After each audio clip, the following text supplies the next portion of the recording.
They had already sedated my mind with love and loyalty long before they ever touched my body with a needle. I was minutes away from losing a kidney to save my husband, lying under the cold hospital lights, when a trembling nurse burst through the door and pressed a wrinkled janitor uniform into my hands. Her voice cracked as she whispered that if I did not put it on and run for the emergency stairwell right now, I would never leave that hospital alive. I had no idea that the truth waiting behind that door was so much worse than any nightmare I could have imagined. My name is Meredith Cole, and 6 months ago, I believed I had the kind of marriage other women envied. My husband Grant was a rising architect in Denver, admired for his sharp mind and his easy charm, and I ran operations at a technology company that had just gone public. We had a glass-walled condo downtown, a calendar full of dinner parties, and a future that felt, at least on paper, completely secure. I trusted him with everything I owned, including the parts of myself I never thought to protect. The unraveling began on a gray November afternoon when Grant collapsed in our kitchen. His skin had turned a sickly yellow over the past weeks.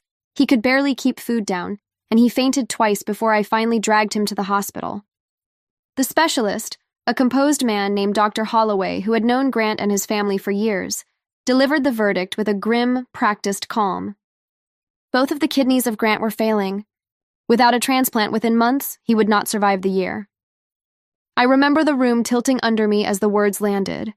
That night, his mother Diane threw herself onto her knees beside his bed, sobbing that she would trade her own life for his, though her age and blood pressure ruled her out instantly. His sister Paige begged to be tested next, but her blood type was wrong. One by one, every possible donor in the family was eliminated, until only I remained, the outsider who had married into their world. When Dr. Holloway ran my tests and announced I was a near-perfect match, I did not feel fear. I felt something closer to relief, as if fate had finally handed me away to prove how much I loved this family. Grant protested weakly from his hospital bed, insisting he could not let me risk my body for him, that a husband was supposed to protect his wife, not take pieces of her. I remember gripping his cold hands and telling him our vows meant nothing if I let him die to spare myself a scar. Diane wrapped me in a suffocating hug afterward, calling me the heart of the family, promising she would never forget what I was doing for her son.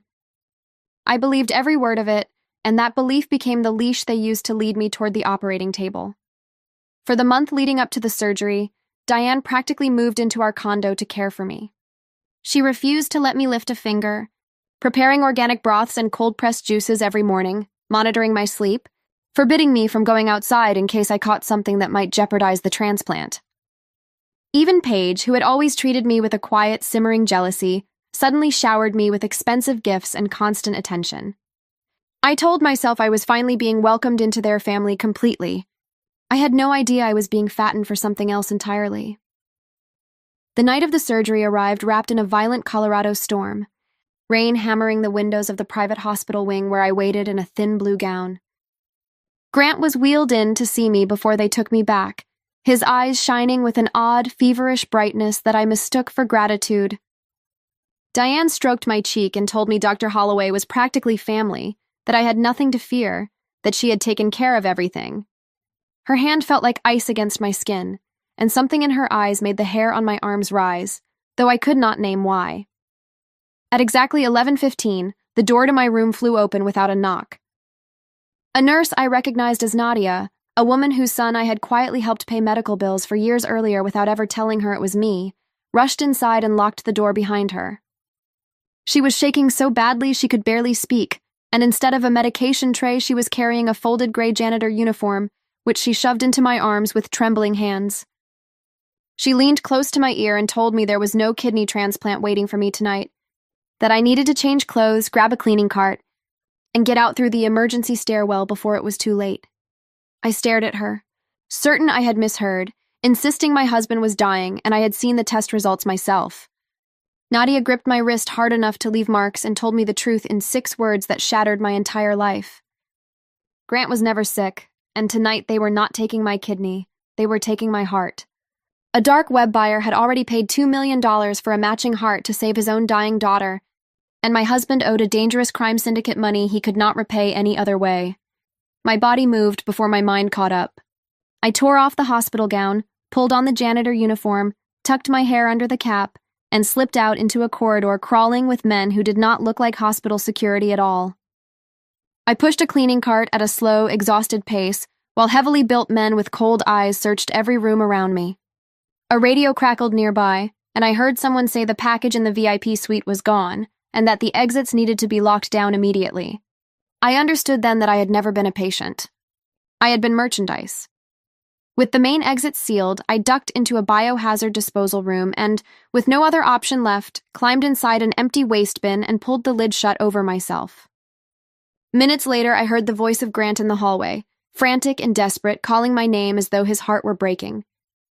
It was the first time his performance failed to move me, because I finally understood he was not afraid of losing me. He was afraid of losing his payday.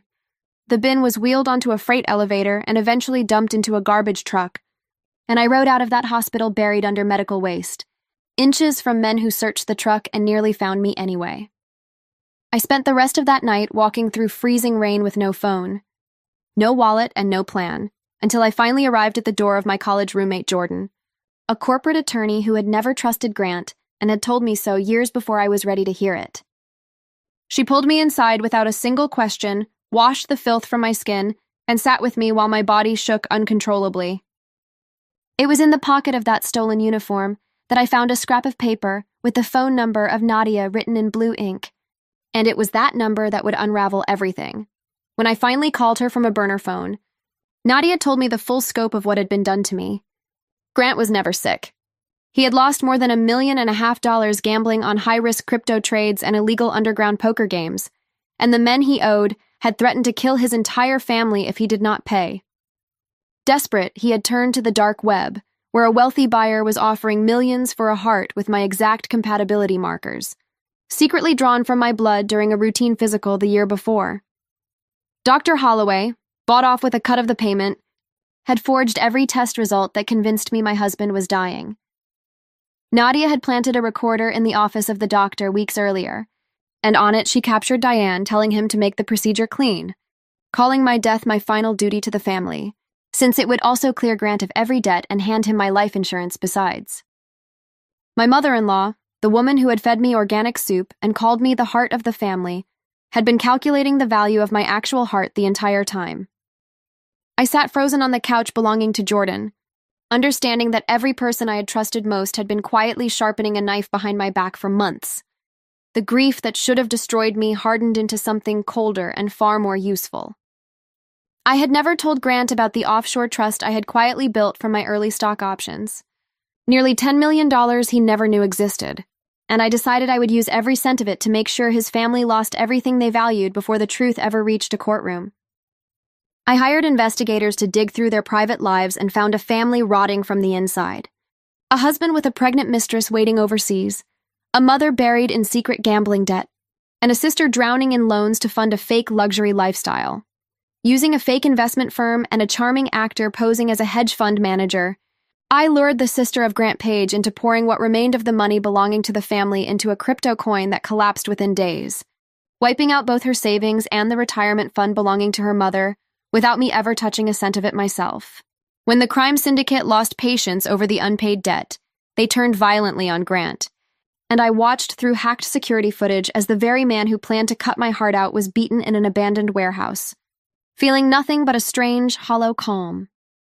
I lured Diane into signing over their family estate as collateral for an emergency loan meant to save her son, never telling her the lender worked for me, and quietly leaked the private ledger, kept by Dr. Holloway of past crimes until he was forced to confront Grant on hidden camera and confess everything on record.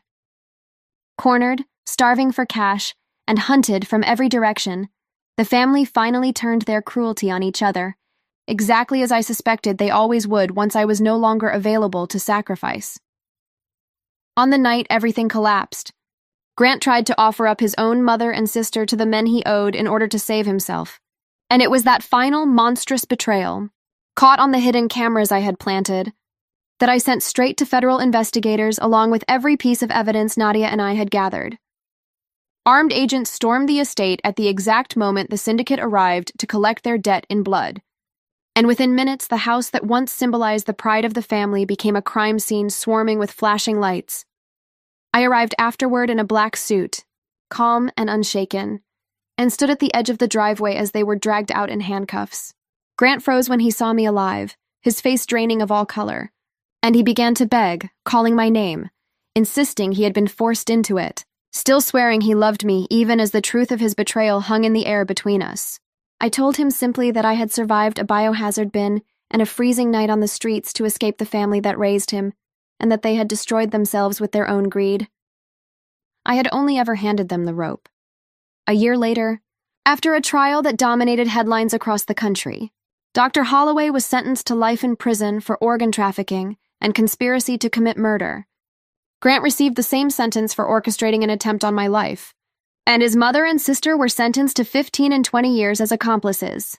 I walked out of that courthouse into clear Colorado sunlight with Jordan waiting for me at the bottom of the steps. And for the first time in a year, I felt the full, steady beat of the heart they had once priced at $2 million. I did not let what happened to me turn me into someone as cold as the people who hurt me. Instead, I used the money I had protected all along to start a foundation that helps women rebuild their lives after financial and emotional abuse, because I know better than anyone how easily love can be used as a leash.